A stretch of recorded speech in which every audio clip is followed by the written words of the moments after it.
selalu sehat dan tetap semangat ya. Hari ini kita akan belajar tema 1, subtema 1 dan pembelajaran keempat. Sudah siapkah kalian belajar dari rumah hari ini? Jangan lupa siapkan alat tulis kalian untuk mencatat hal-hal yang kamu anggap penting. Sebelum kita mulai pembelajaran hari ini, marilah kita berdoa dulu agar apa yang akan kita pelajari bisa bermanfaat.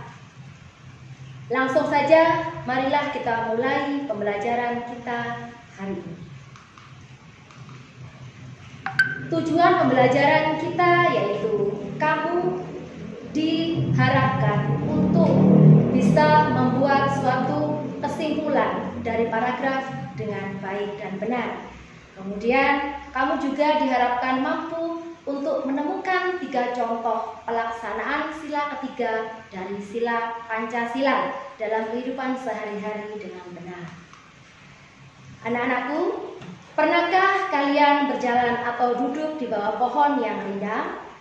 Pasti terasa sejuk, bukan? Nah, manfaat tumbuhan selain sebagai sumber makanan bagi makhluk hidup, tumbuhan juga merupakan penghasil oksigen.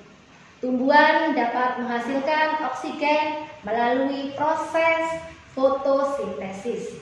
Dengan menyerap karbon dioksida yang dihasilkan manusia dan hewan, tumbuhan akan mengubahnya menjadi oksigen.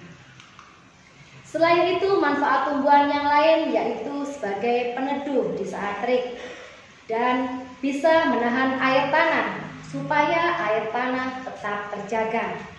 Kemudian manfaat tumbuhan yang lain yaitu mencegah tanah longsor. Anak-anakku semuanya, tumbuhan bisa melakukan perkembangbiakan yaitu tujuannya adalah untuk melestarikan jenisnya. Manusia juga harus ikut berperan serta dalam upaya pelestarian tumbuhan. Pada pembelajaran pertama, kita sudah pernah belajar bagaimana cara mengembangbiakan tanaman jagung. Sekarang mari kita ingat kembali salah satu paragraf pada pembelajaran yang pertama. Mari kita simak paragraf yang sudah pernah di pembelajaran pertama.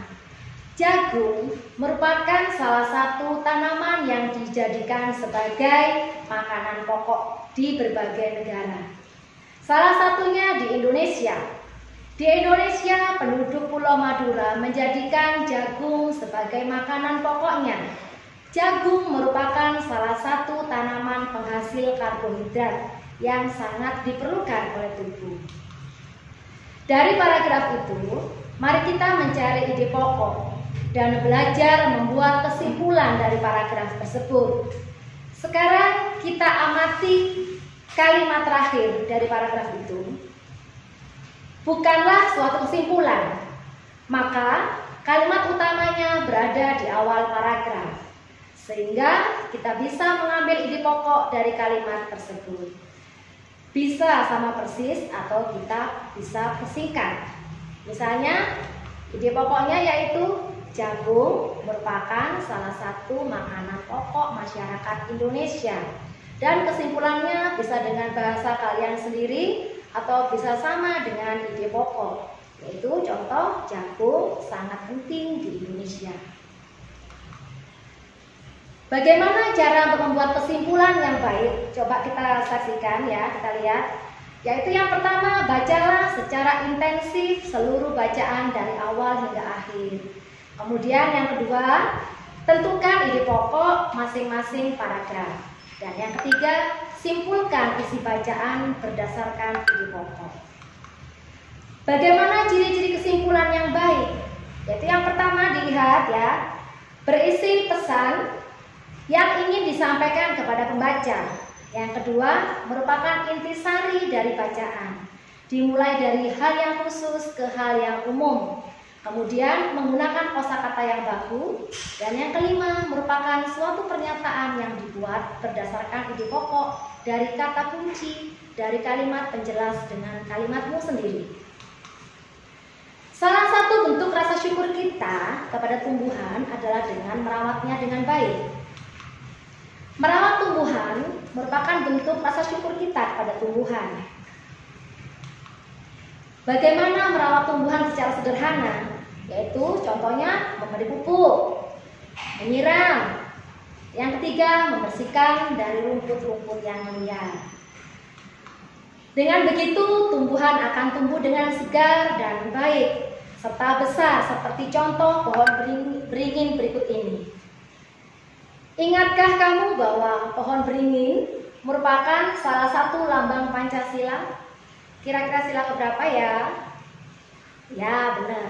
Sila ketiga dari Pancasila. Makna dari sila ketiga Pancasila yaitu merupakan suatu wujud kebulatan yang utuh dari berbagai aspek kehidupan yang meliputi ideologi, politik, sosial budaya, dan pertahanan keamanan yang semuanya terwujud dalam satu wadah yaitu Indonesia. Kemudian nilai-nilai apa saja yang terkandung pada sila ketiga Pancasila? Yaitu yang pertama, nilai negara Kesatuan Republik Indonesia. Yang kedua yaitu cinta perdamaian dan kerukunan. Yang ketiga tidak egosentris, dan yang keempat adalah nilai kerjasama. Oke, dari keempat nilai itu kita bisa mengamalkan dalam kehidupan sehari-hari kita. Mari kita perhatikan gambar-gambar berikut ini. Pengamalan sila ketiga dalam kehidupan sehari-hari bisa kita lakukan dengan menjaga persatuan dalam masyarakat. Misalnya, kita bisa bermain bersama dengan teman-teman dalam masyarakat, dalam lingkungan masyarakat.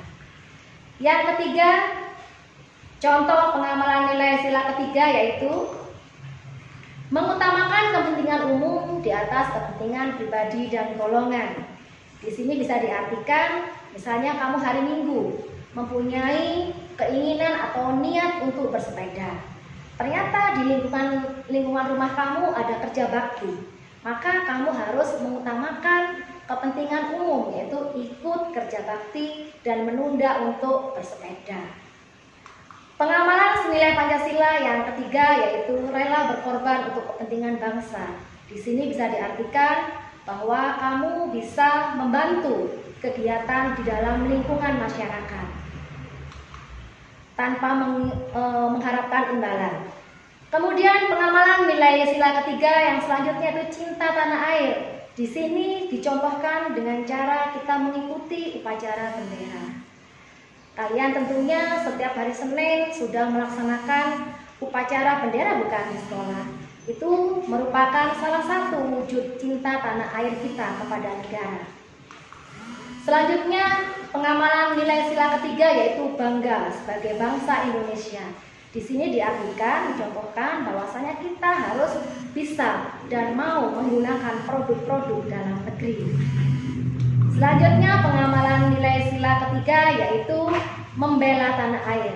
Sebagai warga negara yang baik, kita harus dan wajib membela tanah air kita apabila di negara kita terdapat kerusuhan. Selanjutnya, pengamalan nilai sila ketiga yaitu tidak memusuhi suku tertentu. Kita di Indonesia terdiri dari berbagai suku bangsa. Kita harus rukun, kita harus berdamai dengan suku-suku yang lain. Kita tidak boleh memusuhi suku-suku tertentu. Demikian contoh pengamalan sila ketiga dalam kehidupan sehari-hari. Kamu bisa berdiskusi dengan orang tua kamu, kegiatan apa saja kira-kira yang sudah pernah kamu lakukan selama ini. Oke anak-anakku, sampai di sini pembelajaran kita hari ini. Semoga bermanfaat bagi semuanya. Terima kasih. Wassalamualaikum warahmatullahi wabarakatuh.